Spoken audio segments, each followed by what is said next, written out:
समताच्या कर्मचाऱ्यांवर हल्ला झाला, उद्या आमच्या उमेदवारांवरही हल्ला होऊ शकतो, त्यामुळे आम्हाला संरक्षण द्या, अन्यथा लोकशाहीच्या मार्गाने आम्हाला सत्याग्रह करावा लागेल. काका कोयटे. कोपरगाव नगर परिषदेच्या निवडणुकीत होणाऱ्या पराभवाची विरोधकांनी घेतली धास्ती. संदीप कोयटे.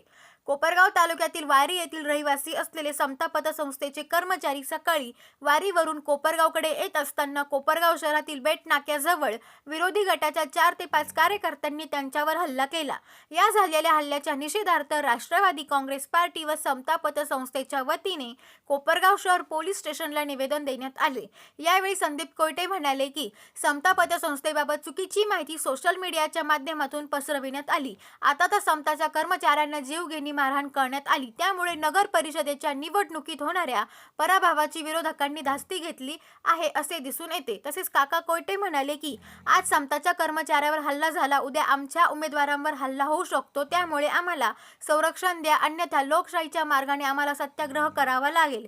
पोलीस प्रशासनाने आमच्या निवेदनाची दखल घेऊन समताच्या कर्मचाऱ्यावर हल्ला करणाऱ्या व समता संस्थेची बदनामी करणाऱ्या आरोपींना तातडीने जेरबंद करावे अशी मागणी यावेळी करण्यात आली. यावेळी समता पतसंस्थेचे कर्मचारी व राष्ट्रवादी काँग्रेस पक्षाचे पदाधिकारी कार्यकर्ते मोठ्या संख्येने उपस्थित होते. SG न्यूजसाठी संतोष जाधव, कोपरगाव. आपल्या सर्वांना माहिती आहे की कोपरगाव शहरामध्ये नगरपालिकेच्या सार्वत्रिक निवडणुका चालू आहेत आणि या निवडणुकीच्या पार्श्वभूमीवर मागच्या 15 दिवसापासून शांततेमध्ये प्रचार सर्व यंत्रणा व्यवस्थित शांततेत चालू होती.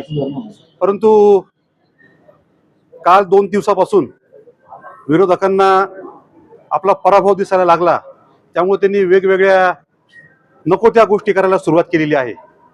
त्याचाच पहिला भाग म्हणजे त्यांनी समता पतसंस्थेवर काही थकबाकीदारांना एकत्र आणून चुकीच्या खोट्या कंप्लेंट त्यांनी पोलीस स्टेशनला किंवा सहकार्यात दाखल केल्या.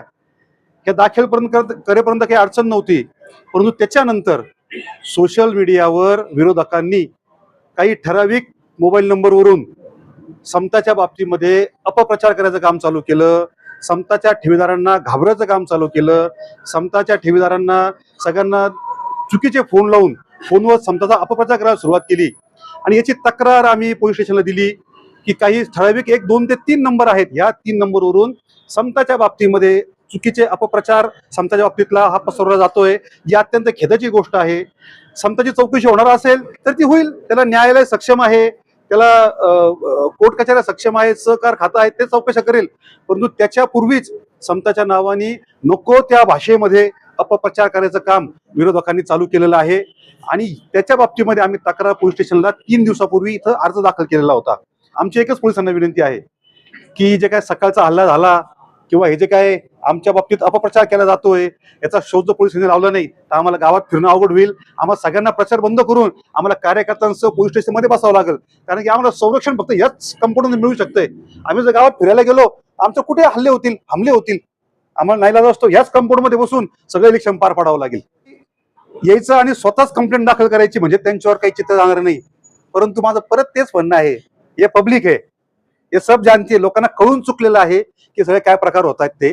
त्यामुळे त्यांनी असे किती खोटेनाटा जरी प्रकार केला लोकांना लगेच कळतं ना की स्वतःच मारहाण करायची आणि स्वतःच येऊन इकडे निवेदन द्यायचे, हा चुकीचा प्रकार आहे. हा पायंडा चुकीचा आहे, हा तिने असं करायला. आरोपींवर लवकरात लवकर कारवाई झाली नाही तर तुमची भूमिका पुढची काय?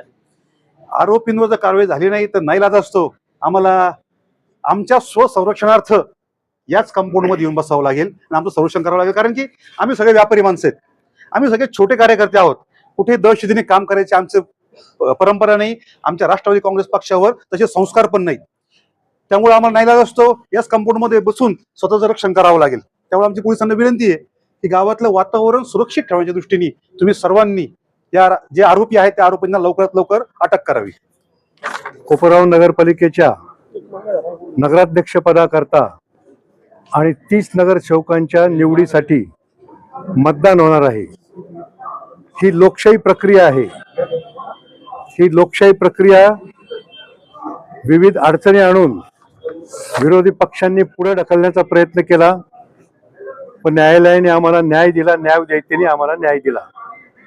यानंतर सुद्धा विविध माध्यमातून विरोधी पक्ष खोटे नाटे आरोप करीत आहेत. विशेषतः आमच्या समता पतसंस्थेच्या थकबाकीदारांना हाताशी धरून काही छोटे मोठे आरोप करीत आहेत आणि त्याचा सोशल मीडियावर प्रचार सुद्धा करीत आहेत. आम्ही पोलीस स्टेशनला नंबर दिलेले आहेत की या नंबरच्या सोशल मीडियावरून या बातम्या प्रकाशित होत आहेत. या बातम्या संपूर्णपणे खोट्या आहेत. या बातम्या प्रकाशित करणाऱ्या नंबरच्या व्यक्तीचा तुम्ही शोध घेऊन त्यांच्यावर कारवाई करा. गेले 3 ते 4 दिवस झाले ही मागणी आम्ही करतो आहोत. काल आमच्या संस्थेचे संचालक आणि अधिकारी कर्मचारी सुद्धा या ठिकाणी येऊन गेले आणि आज तर कळसच केला. आमच्या एका कर्मचाऱ्याला चक्क मारहाण करण्यात आली. तो कर्मचारी कुठं प्रचारात नव्हता, सोशल मीडियाचं माझं अकाउंट तो ऑपरेट करतो म्हणून त्या कर्मचाऱ्याला चक्कर मारहाण करण्यात आली. याच्यामुळे एक स्पष्ट आहे की विरोधकांचा पराभव हा नक्की होणार आहे. आमचा विजय हा निश्चित आहे. आम्हाला त्यांना त्याच भाषेत आम्हाला या सर्व मंडळींना त्यांच्याच भाषेत उत्तर निश्चितपणे देता येतं, परंतु आमचा विजय हा निश्चित असल्यामुळे आम्ही विजय होईपर्यंत वाट पाहणार आहोत. विजय आमचा एकदा झाला की मग हे आम्हाला त्रास देणाऱ्यांचा कसा बेत पाहायचा ते आम्ही निश्चितपणे बघू. परंतु सगळ्या कार्यकर्त्यांना माझं आव्हान आहे की आपण शांतता राखायची आहे. आपण शांतताप्रेमी लोक आहोत. आशुतोष दादांचे आपण कार्यकर्ते आहोत. दादांनी कधी आपल्याला दंगामस्ती करायचं शिकवलेलं नाही. त्यामुळे आपण शांततामय मार्गानं या ठिकाणी पोलीस स्टेशनला निवेदन द्यायला आलेलो आहोत. फक्त पोलिसांना आमची एक विनंती आहे की या अशा प्रकारच्या गुन्हेगारीचा बंदोबस्त तुम्ही केला पाहिजे आणि आम्हाला संरक्षण दिलं पाहिजे. आमची प्रमुख मागणी आहे आम्हाला संरक्षण देण्याची. ते संरक्षण जर तुम्हाला देता येत नसेल तर आम्ही या ठिकाणी सत्याग्रह सुद्धा करू शकतो, परंतु आम्हाला संरक्षण पाहिजे. आमचे जे काही 30 उमेदवार आहे यांना संरक्षण पाहिजे. आज माझ्या कर्मचाऱ्यावर हल्ला झाला, आमच्या उमेदवारावर सुद्धा हल्ला होऊ शकतो आणि याच्यामध्ये आमचे उमेदवार हल्ला झाला तर गप्प बसणार नाही आणि आम्ही सुद्धा त्यांच्या पाठीमागे खंबीरपणे उभं राहू. त्या कोपरगावच्या जनतेनं जो आमच्यावर विश्वास टाकलेला आहे, कोपरगावची जनता आम्हाला जे निवडून देणार आहे, हा पराभव सुद्धा विरोधकांना पचवता येत नाही. जेवढे ते आरोप करतायत, जेवढे षडयंत्र रचतायत, तेवढं जास्तीत जास्त मताधिक्य आमचं वाढणार आहे याची आम्हाला खात्री झालेली आहे.